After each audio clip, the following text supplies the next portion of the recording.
This is the Conscious Hour. This is Thursday, December 12th. We know now that Syria was basically totally changed by the rebels. But where did they come from? Well, you tie it into the CIA. This is a discussion about how's the world going to react? How does Russia think about what's happening and what are they going to do? And the fact that Netanyahu is still continuing on his mission.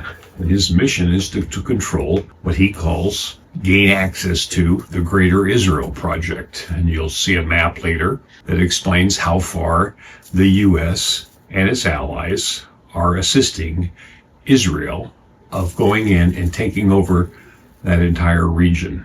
Hamas gets pulled out from under them again. We don't know. But I think they're focusing first and foremost on Ukraine and now protecting their borders.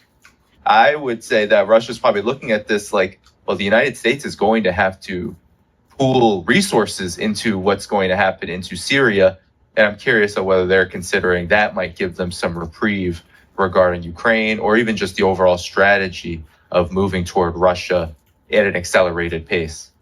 Well, the problem is what Russia sought to do in Syria, what Iran, what China sought to do in Syria was to build. And the United States, what it sought to do is burn the entire region down. Danny, you remember back October 7th last year, and I warned everybody that that operation was a rolling out the red carpet for Israel to first flatten Gaza and then precipitates a wider regional conflict, to create a permissive environment to basically burn the region to the ground, to reverse all the progress that had been made, repairing relations between Iran and Saudi Arabia, getting Syria accepted back into the Arab League. All of these steps toward real progress were targeted by that. And from that point until now, we can see what the final result is. Well, it's not really the final result because they plan on burning everything down.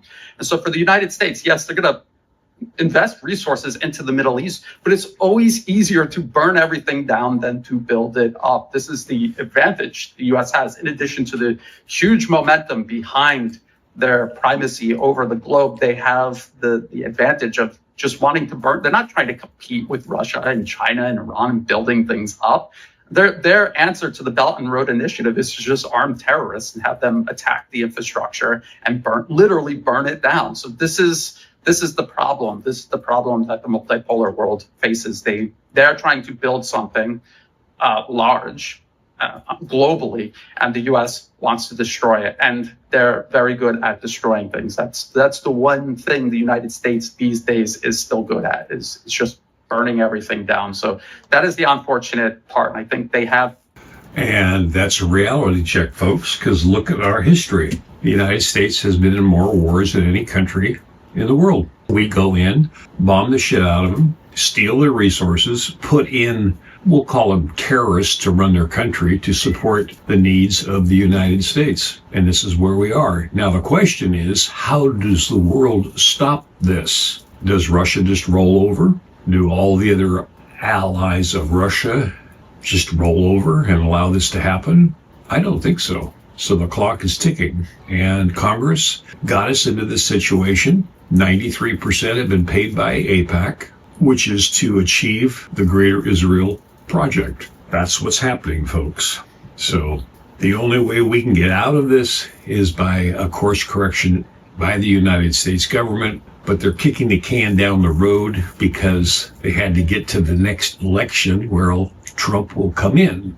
And we know who Trump is. Trump is a supporter of the Greater Israel Project. That's why when he was president, he moved the embassy to Jerusalem. That was the signal that we will finish our mission, which is the Greater Israel Project. It could lead to an incredible, very destructive war, and it could spread rapidly. But the neocons, the Zionists, are on a mission. They don't care. They've shown that. They'll kill anything, blow up anything to achieve their goals. Wake up, America. This is the Conscious Hour.